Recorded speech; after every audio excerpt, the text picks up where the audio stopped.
Baik, Anda masih bersama kami di Bincang Sehati dan dalam rangka Hari Koperasi Nasional ke-74 yang jatuh hari ini 12 Juli 2021 kita akan membahas tentang kenali manfaat koperasi. Ayo coba masih ingat nggak apa itu definisi koperasi pemirsa?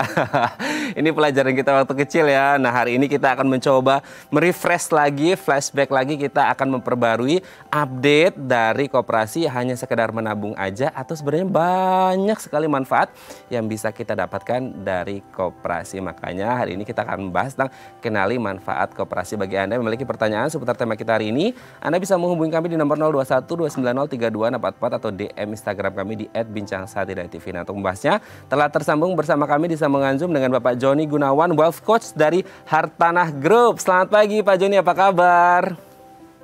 Selamat pagi, kabarku baik. Gimana kabarnya Mas? Baik juga Pak Joni, terima kasih. Wah ini semakin fresh aja ini kalau ngobrol sama Pak Joni ya. Karena kita dapat ilmu-ilmu baru nih dari Pak Joni nih. Nah Pak Joni, hari ini kan kita kebetulan kita Hari Koperasi gitu ya. Kita akan membahas, mungkin banyak yang agak-agak lupa-lupa ingat nih dengan koperasi nih Pak Joni. Makanya kita akan mengedukasi lagi nih ke masyarakat tentang apa itu koperasi. Tapi sebelum kita membahas apa itu koperasi, manfaatnya dan lain sebagainya, boleh dijelasin dulu nggak sih Pak secara umum tentang manajemen keuangan masyarakat di Indonesia ini seperti apa sih gitu? Nah, jadi sebenarnya manajemen keuangan masyarakat secara umum sebenarnya masih perlu banyak improvement. Tapi dari beberapa tahun terakhir memang ada improvement, udah mulai lebih literasi tentang keuangan itu meningkat ya kan. Udah jadi sekarang kalau nggak salah 38% ya data terakhir 2019. Dari sebelumnya 25%. Jadi kenaikannya cukup lumayan bagus ya. Hanya saya lihat walaupun literasinya, pengenalan, pengetahuannya lebih meningkat, tapi saya kalau ngobrol sama teman atau nasabah atau klien soal manajemen keuangan itu masih, menurut saya masih perlu dibantu gitu ya. Masih banyak yang sifatnya masih banyak yang ikut-ikutan gitu kan. Banyak yang tidak paham dan atau salah paham lah. Jadi mereka tahu, dengar, tapi mereka untuk mencari tahu lebih banyak dan itu butuh skill dan knowledge lebih banyak sih. Jadi kebanyakan saya lihat semua orang pasti 100% punya masalah keuangan. Pasti punya masalah keuangan. Nah, 90% semuanya. 95% masalahnya nggak cukup atau berhutang. Hanya 5% yang uangnya kelebihan. Itu juga masalah. Waduh, semoga kita masuk yang 5%-nya ya Pak Joni ya. Amin. Oke. Berarti ini literasinya sudah ada, cuman prakteknya aja yang belum maksimal gitu kali Pak Joni ya? Betul. Oke. Nah, kalau ngomongin tentang kebiasaan menabungnya sendiri, apakah sudah menjadi habit yang sudah mulai tumbuh di masyarakat kita, Pak? Nah, menjadi habitnya masih belum banyak. Menurut research kalau salah kurang lebih cuma 30-an%. Jadi istilahnya mereka tahu harus nabung tapi tidak menjadi habit melakukannya. Dan itu jadi satu ya, kurang lebih 30% yang menabung menurut research ya. Tapi itu pun nilai tabung juga sangat kecil. Menurut riset juga mereka nabung juga hanya 10%. Dan itu sangat tidak cukup buat kebutuhan kedepannya gitu, buat mereka apa yang mereka butuhkan. Jadi kebanyakan penghasilannya itu dipakai untuk kebutuhan sehari-hari bulanan yang habis ya, misalnya numpang lewat, pas masuk bayar tagihan, bayar kebutuhan bulanan, contohnya keluar ya nggak ada sisa gitu ya. Jadi kemampuan nabung lebih banyak itu masih perlu ditingkatkan, itu masih kurang gitu. Oke, ibarat kata gaji itu kalau ucapan salam itu baru assalamualaikum terus wassalamualaikum gitu ya. Baru masuk keluar lagi. Nah, tadi kan Pak Joni menyebut mungkin sudah ada untuk kebiasaan menabung, tapi mungkin nominalnya atau bagi-bagiannya yang nggak pas, masih kecil sekali, jauh dari harapan gitu ya. Nah, berarti konsep menabung yang benar ini sebenarnya seperti apa sih Pak? Dari nominalnya atau sebenarnya dari persentase penghasilan dari seseorang atau gimana yang benar ini menabung? Jadi kebanyakan kenapa banyak masyarakat Indonesia gagal menabung, karena kebanyakan adalah dia pemikirannya dia pakai sesuai kebutuhan hari ini dan bulan ini, nanti di akhir baru ditabung, dan itu kebanyakan gagal menabung karena tidak ada sisa. Pemikirannya harusnya bukan disisakan, tapi disisikan. Jadi pas uang pas uangnya masuk, ya kan, mau itu penghasilan atau kerja atau apapun masuk, itu langsung disisikan dulu, baru pakai sisanya. Nah itu kalau itu dilakuin itu saja, itu pasti 100% berhasil menabung. Ada minimal berapa persentasenya nggak, Pak? Nah, memang banyak literasi yang ngajarinya 10%, tapi itu awal. Sebaiknya terus meningkat, ya kan? Karena itu kan mesisihkan uang sekarang buat masa depan, ya kan? Itu sisihkan 10% mungkin belum biasa. Lama-lama dia harus tingkatin kayak angkat beban, kan? Awalnya 10 kilo tuh 20 kilo, ya kan? Nah, dari 10% mesti pelan-pelan naik sampai 30%. Itu idealnya minimum 30%. Minimum. Tapi kalau memang bisa di 50% ke atas itu baru lebih baik gitu. Nah, oke. Itu 50% ke atas ya, jangan 50% ke atasnya cicilan ya, Pak. Bahaya. Bahaya itu ya. Nah, oke. Kalau ngomongin tentang menabung sebenarnya di mana aja, Pak? Kalau kita ngomongin tentang menabung gitu kan, banyak orang kalau ngomongin nabung ya udah pasti pikirannya ke bank gitu. Sementara ada nggak sih maksudnya tempat-tempat yang lain selain bank tempat kita bisa menabung juga gitu? Nah, banyak sekali dengan Indonesia. Pulaunya begitu banyak, ya provinsi begitu banyak dan luas sekali, banyak sekali. Selain bank juga ada BPR, Bank Pegadaian Rakyat, yang mungkin di daerah-daerah lebih banyak di BPR ya. Dan juga ada leasing finance. Biasanya kalau mau beli kendaraan atau mau beli elektronik, biasa juga sama leasing finance gitu ya. Juga itu bisa ada pinjam dari sana. Juga ada koperasi. Nah, koperasi juga bisa simpan dan bisa juga ada pinjam, ada fungsi lain-lain juga. Dan sekarang banyak tren juga yang penggadaian, ya kan? Jadi itu kita gadain barang, kita langsung bisa dapat ya uangnya, tapi barangnya harus kita tebus kalau nggak kita kehilangan.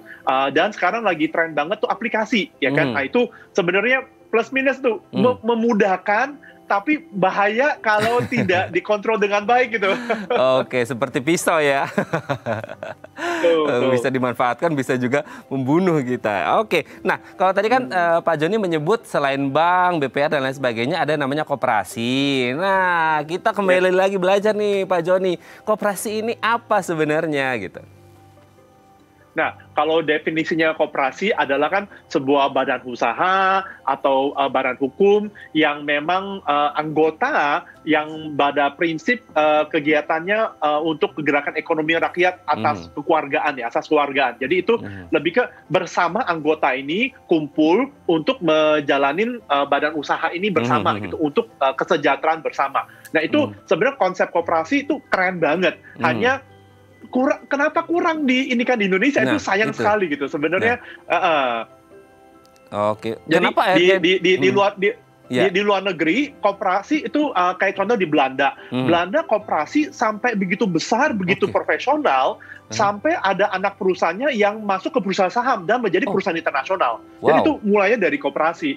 Jadi sebenarnya awal pemikiran koperasi itu bagus banget untuk mensejahterakan dan membantu rakyat. Tapi ini yang harus dijalankan dengan profesional baru bisa berhasil. Oke, lalu kenapa di Belanda bisa sebegitu majunya dan di Indonesia bisa belum semaju yang ada di Belanda, Pak? Ini permasalahannya sebenarnya ada di manajemennya kah atau sosialisasinya kah ke masyarakat atau seperti apa sih, Pak? Sebenarnya dua-dua hal. Jadi karena mungkin awal-awal prinsip manajemennya lebih ke kewargaan, kalau mungkin kurang gitu profesional, akibatnya banyak anggota kecewa karena kegagalan manajemen dengan baik. Akibatnya mereka memilih instrumen atau lembaga institusi yang lain yang lebih dikelola dengan lebih profesional. Akibatnya itu jadi berimbang karena kurang profesional, kurang pengalaman yang baik, akibatnya ada pilihan yang dipilih. Nah, sebenarnya kalau kita bisa kelola dengan baik, itu koperasi itu benar-benar bisa sejahterakan masyarakat dengan secara luar biasa.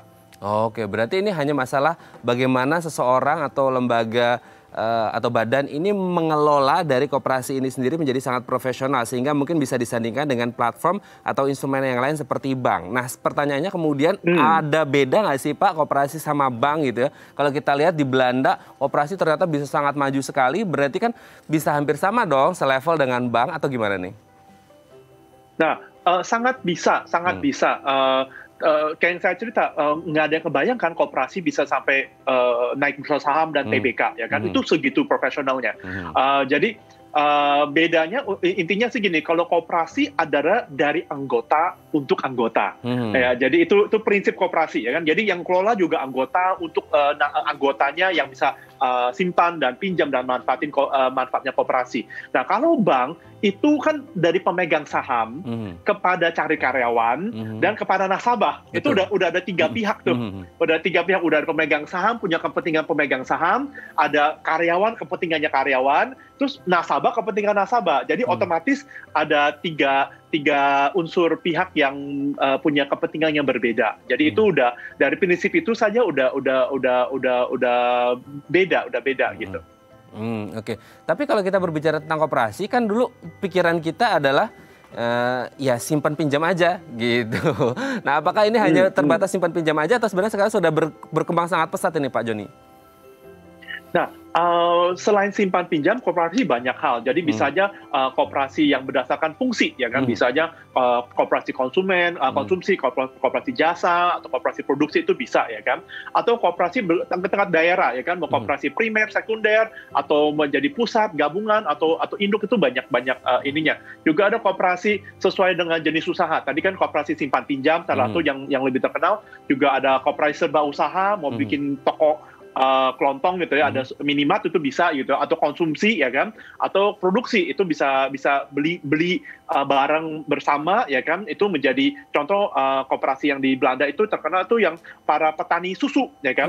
Jadi mereka punya sapi untuk dibikin koperasi untuk beli susu mereka supaya harganya tidak ditekan. Jadi para petani tidak tertekan oleh harga susu ya kan. Jadi susunya dibeli terus dijual lagi atau oleh pabrik dan lain-lain. Terus kalau memang ada keuntungan balik lagi kepada anggota mereka juga gitu kan, supaya harga susu mereka tuh lebih terkontrol dan keuntungan lebih terbagi lah. Itu contoh koperasi dari produksi dan usaha macam-macam.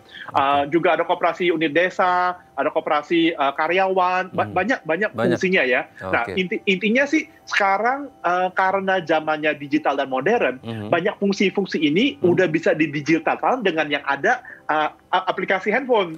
Jadi otomatis manajemennya lebih hemat dan lebih profesional, lebih transparan. Itu membantu koperasi bisa lebih maju lagi, koperasi yang modern.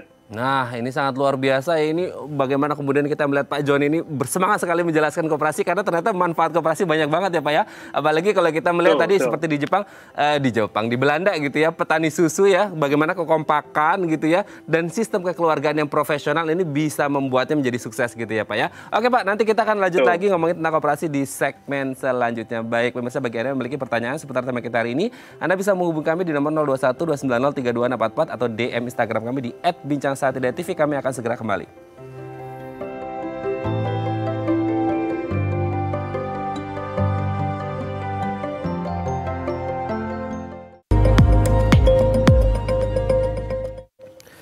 Baik, Anda masih bersama kami di Bincang Sehati dan kita masih membahas tema kita yang sangat menarik sekali ini dengan narasumber juga menarik ya. Kita seru banget ngomongin tentang koperasi.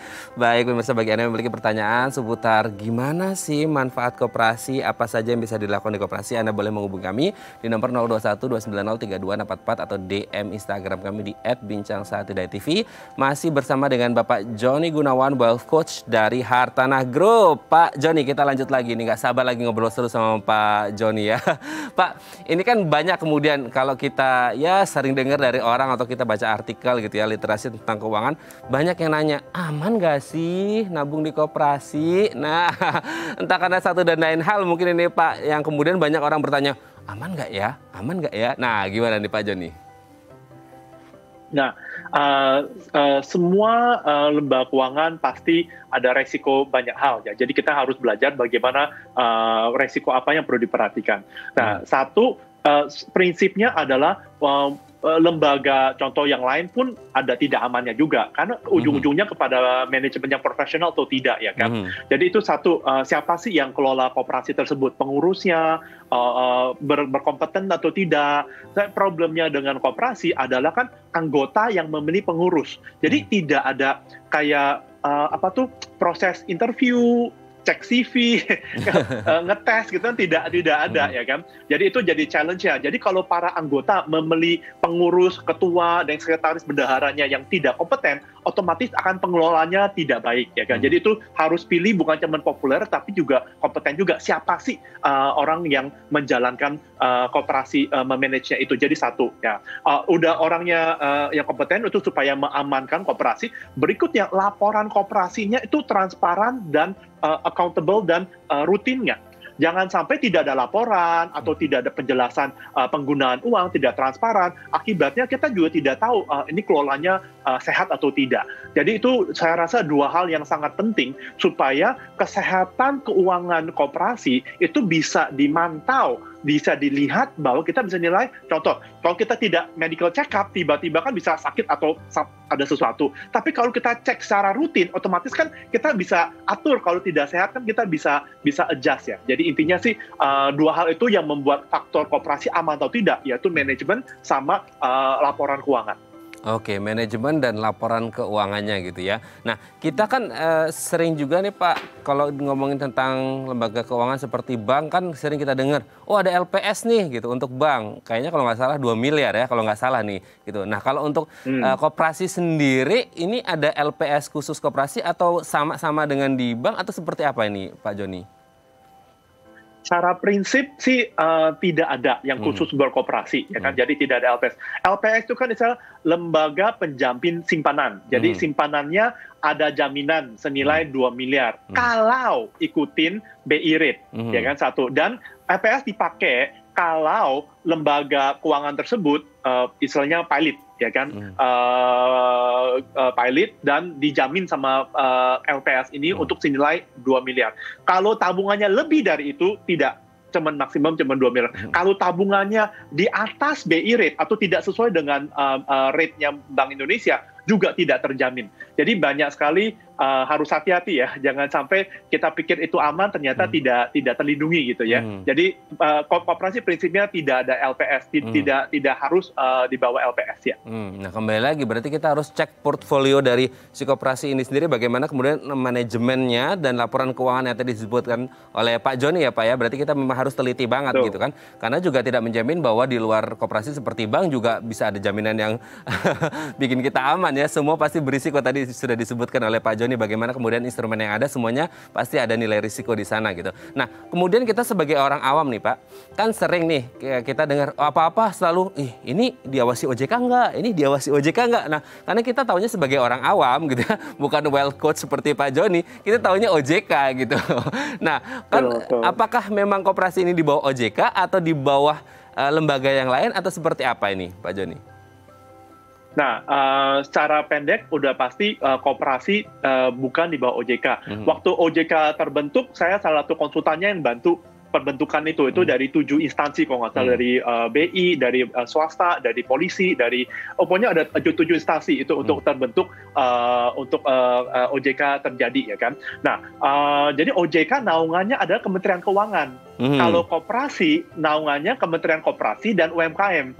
Jadi udah pasti melapornya kepada kementerian yang berbeda ya kan. Jadi pengawasannya otomatis berbeda gitu. Nah, jadi tidak semua koperasi dibawain OJK karena tergantung kegiatannya. Karena koperasi kan macam-macam, bisa serba usaha, bisa jasa, bisa produksi yang tidak ada hubungan sama keuangan sama sekali. Jadi tergantung kegiatan koperasi apakah mau dibawa OJK atau tidak. Tapi pada prinsipnya sebenarnya tidak wajib, tidak harus. Oke, kalau bank tadi di bawah Kementerian Keuangan, kalau koperasi di bawah Kementerian Koperasi dan UMKM gitu ya. Laporannya beda gitu ya, payungnya beda. Makanya ketika orang nanya, ini mah koperasinya nggak di bawah OJK ya, nggak gitu. Karena memang beda gitu ya, payung yang menaunginya juga beda. Jadi kita juga harus membaca atau literasinya juga dimaksimalkan supaya tidak menilai bahwasanya yang tidak di bawah OJK itu tidak bagus gitu, karena memang punya payung masing-masing ya Pak Joni ya. Oke Pak, sebelum kita lanjut, ini ada DM Instagram dari pemirsa Bincang Sehati, kita akan coba tayangkan, aku coba bacakan ya Pak ya. Ini ada DM Instagram dari @anton.suhadi78. Pak, di luar itu kan banyak kasus yang dikaitkan dengan koperasi. Jadinya kami agak punya pandangan kurang baik nih sama koperasi. Kenapa bisa demikian? Dan kami ini sebenarnya perlu diyakinkan bahwa koperasi itu baik. Gimana nih Pak? Dari Pak Anton, silakan Pak Joni. Jadi koperasi itu netral, itu hanya badan hukum. Yang kelolanya tuh manusianya, ya kan? Yang kelola itu manajemennya. Yang perlu dilihat, yang tadi ulang lagi, ya dan koperasinya tuh istilahnya baik-baik saja, ininya apa tuh it's fine gitu ya. Koperasi itu cuman vehicle ya kan, cuman badan hukum. Siapa yang kendarain kembangan hidup itu yang ya betul itu manajemennya ya, kompeten nggak, jujur nggak ya kan, integritasnya bagaimana ya kan, itu harus dicek dulu. Jadi jangan ikut koperasi atau kita tabung koperasi, kita nggak kenal manajemen. Siapa sih yang kelolanya, siapa yang ngaturnya. Kalau nggak kenal sama sekali, seperti kita asal milih jadi perwakilan daerah atau jadi sembarangan pilih ketua kan. Jadi itu satu ya kan. Kedua, laporannya bagaimana ya kan. Jadi kadang nasabah tidak mau terlalu detail, tapi setidaknya minimum ini yang harus cari tahu dulu. Ada laporan keuangan nggak? Terus coba lihat, coba pelajarin uangnya pakainya bagaimana, ada untung atau enggak. Kalau nggak untung kan bagaimana ada bagi laba bagi hasil usaha kepada anggota ya kan? Ya itu hal-hal itu yang perlu diperhatikan. Itu 2 hal minimum dulu itu untuk memastikan itu aman buat koperasi gitu loh. Nah, jadi banyak manfaat yang lain sih selain itu. Jadi nanti kita bahas lagi. Tapi intinya 2 hal itu, tetap balik ke 2 hal itu penting. Oke, manajemen dan laporan keuangan. Sebenarnya koperasi tidak ada masalah, it's fine. Ini title yang lembaga hukum gitu ya, atau badan usaha gitu. Tapi kembali lagi, siapa di balik layar dari koperasi masing-masing itu gitu ya. Makanya kita harus cross check dari manajemen dan juga laporan keuangan yang disebutkan oleh Pak Joni gitu ya. Semoga ini bisa menjawab pertanyaan Pak Anton. Dan coba nanti kalau ini mau nabung di koperasi harus lihat-lihat dulu ya portfolionya, riwayatnya seperti apa gitu ya. Tetap koperasi itu juga fine-fine aja gitu ya. Oke, terima kasih Pak Anton sudah menghubungi kami. Kita lanjut lagi Pak Joni. Kemana dana simpanan itu disalurkan ketika kita nabung di koperasi? Nah, tadi kan mungkin sudah pernah disebut juga antar sesama anggota. Tapi di luar sesama anggota, apakah kemudian ada tempat-tempat yang lain yang disalurkan untuk memutar simpanan dari nasabah itu sendiri, Pak Joni? Jadi kalau biasanya secara umum memang itu istilah dipinjamkan ke anggota secara umum ya. Tapi juga bisa contoh koperasi untuk serba usaha atau konsumen ya jadi modalnya dikumpulin untuk buka toko serba ada toko kelontong gitu ya, kayak minimarket kayak gitu. Nah itu nanti semua anggota boleh beli di toko tersebut. Nanti keuntungan dari toko itu bisa bagi kepada para anggota. Itu cara untuk bisa menghasilkan laba, keuntungan buat para anggota. Anggota tidak harus beli di toko yang lain. Ini kayak tokonya sendiri, ya kan? Dia beli di tokonya sendiri, keuntungan dari toko itu dibagikan lagi kepada anggota. Jadi itu sebenarnya sebuah usaha itu tidak harus cuma toko kelontong, bisa usaha macam-macam. Jadi satu desa itu bisa usaha macam-macam yang bisa bersama dan kita bisa maju sejahtera bersama. Nah itu dengan prinsip keterbukaan dan kekeluargaan. Nah itu dia, mantap ya. Oke, kalau untuk sistem bunganya sendiri ini sama dengan bank atau beda dan dikenai pajak juga atau enggak ini Pak? Nah, kalau bunga setiap lembaga punya beda-beda. Antara bank pun bunganya beda-beda untuk supaya kompetitif ya. Nah, koperasi pun juga harus bersaing di antara koperasi juga aturnya berbeda-beda. Jadi itu dan tergantung ada kebutuhannya. Kadang-kadang lebih butuh untuk pinjaman atau lebih butuh buat simpanan. Jadi harus balance. Nggak boleh terlalu banyak simpanan jadi beban karena nggak bisa disalurkan sebagai pinjamannya atau usahanya. Kalau usahanya terlalu banyak kekurangan juga jadi resiko. Itu harus dibalancekan. Jadi sebenarnya itu bunga beda-beda. Nah, itu satu. Kedua, pajak. Kalau pajak atas bunga di bank itu 20%.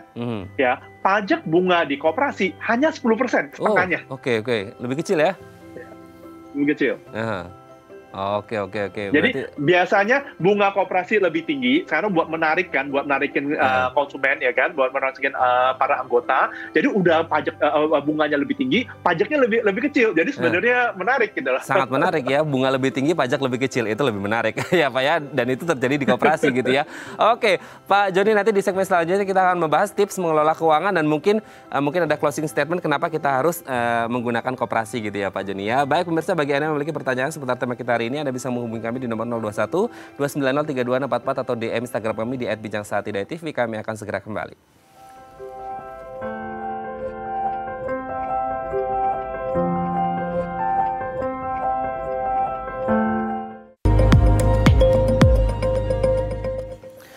Baik, Anda masih bersama kami di Bincang Sehati dan kita masih ngobrol dengan Bapak Joni Gunawan, Wealth Coach dari Hartanah Group. Pak Joni, kita lanjut lagi di segmen terakhir ini. Kita akan membahas tips mengelola keuangan. Pak Joni, yang pertama adalah buat anggaran bulanan. Seberapa penting anggaran bulanan harus kita buat ini Pak Joni?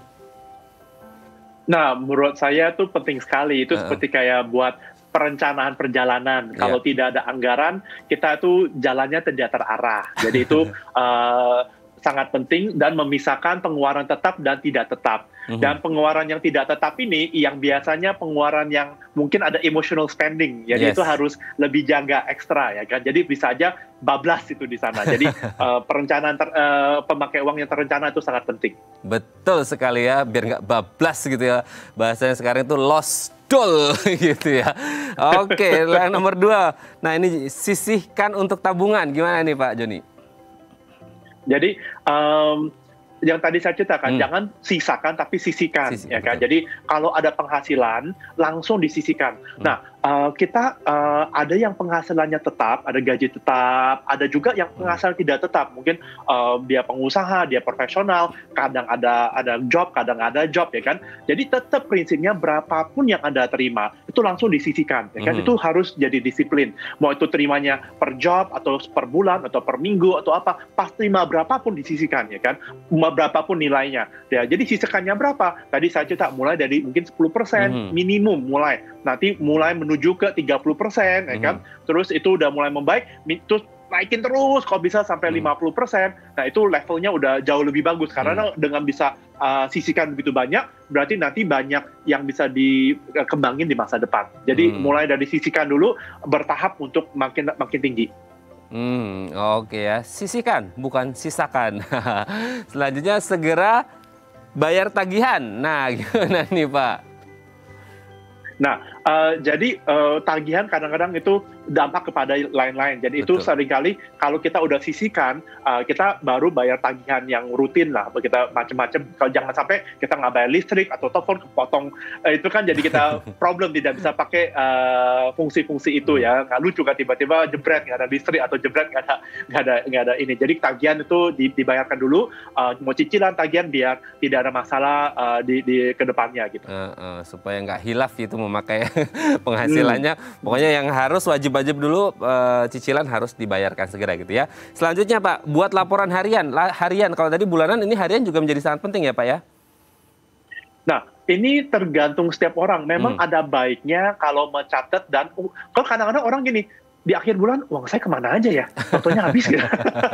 Jadi kalau buat catat harian, oh hari ini saya pakai buat apa, yang dilacak ya kan, supaya bisa dianalisa pos mana yang kebanyakan, pos mana yang kelebihan, atau mungkin ada biaya tidak terduga. Contoh tiba-tiba ban bocor, harus ganti ban. Itu kan nggak mungkin bisa tunda, kita harus kerjain segera. Jadi oh ternyata kemarin tuh tambal ban atau ganti ban atau apapun, itu banyak hal yang tidak terduga dalam kehidupan. Jadi itu harus tercatat biar bisa analisa untuk pemakaian uangnya dan bisa kita perbaiki supaya kedepannya bisa dampak kepada masa depan kita gitu. Jadi harian itu dilakukan supaya buat analisa. Tapi kalau udah mulai sisihkan itu sebenarnya udah sisihkan udah aman. Kedepannya buat ada tabungan buat hal-hal yang itu udah aman. Jadi kadang kalau tidak terlacak, yang penting disisihkannya udah konsisten 10, 20, 30 dan seterusnya. Udah konsisten, kedepannya kita udah ada banyak tabungan buat hal-hal lain. Gitu. Oke, berarti sisihkan dulu itu yang menjadi sangat penting gitu ya, untuk kemudian mau dipakai apa-apa, yang penting sudah ada yang disisihkan. Oke, yang terakhir investasi Pak, gimana nih? Nah, investasi tujuannya adalah untuk supaya bisa nikmati di masa akan datang, ya kan, ke masa depan. Nah, jadi kita siapin tabungan dulu. Sebelum investasi harus ada dana darurat. Jadi sebelum ada investasi, dana darurat dulu nih. Dana darurat berapa? Dana darurat adalah kalau ada hal yang tidak pasti, contoh kena PHK atau tiba-tiba kerja dari rumah dan penghasilan berkurang banyak hal yang tidak terduga, tidak pasti, itu harus ada dana daruratnya untuk bisa kita berputar, bisa kita aktivitas lagi. Berapa banyak dana darurat disarankan 6-12 kali dari pengeluaran Anda. Kalau bulanan pengeluarannya adalah di 5 juta, berarti antara 30 juta sampai 60 juta, tergantung banyak faktor ya. Jadi itu ada dana darurat, itu baru kita ngomong investasi. Nah, investasinya berapa? Ya senilai yang kita biasa sisihkan. Jadi yang kita sisihkan itu buat dana darurat dulu, buat tabungan dulu, habis itu buat kita investasi buat masa depan. Oke, Pak, terakhir Pak, singkat saja, waktu kita tinggal 1 menit. Apa yang akhirnya membuat kita menjatuhkan pilihan pada koperasi, nilai tambahnya apa saja nih Pak Joni? Saya rasa dengan adanya manajemen yang bagus, laporan keuangan bagus, dan dengan adanya digital, modernisasi, kita bisa mantau secara online, secara mudah lewat handphone. Saya rasa koperasi menjadi sangat menarik sekali dan boleh buka untuk peluang lagi dengan tadi tiga hal itu yang saya pikir ya kan, manajemen yang bagus, laporan keuangan yang juga tertib, dan sekaligus dengan ada modernisasi, dengan ada digital aplikasi akan memudahkan untuk bertransaksi dengan koperasi modern. Oke, dan sekarang koperasi terus berkembang ya Pak ya? Betul.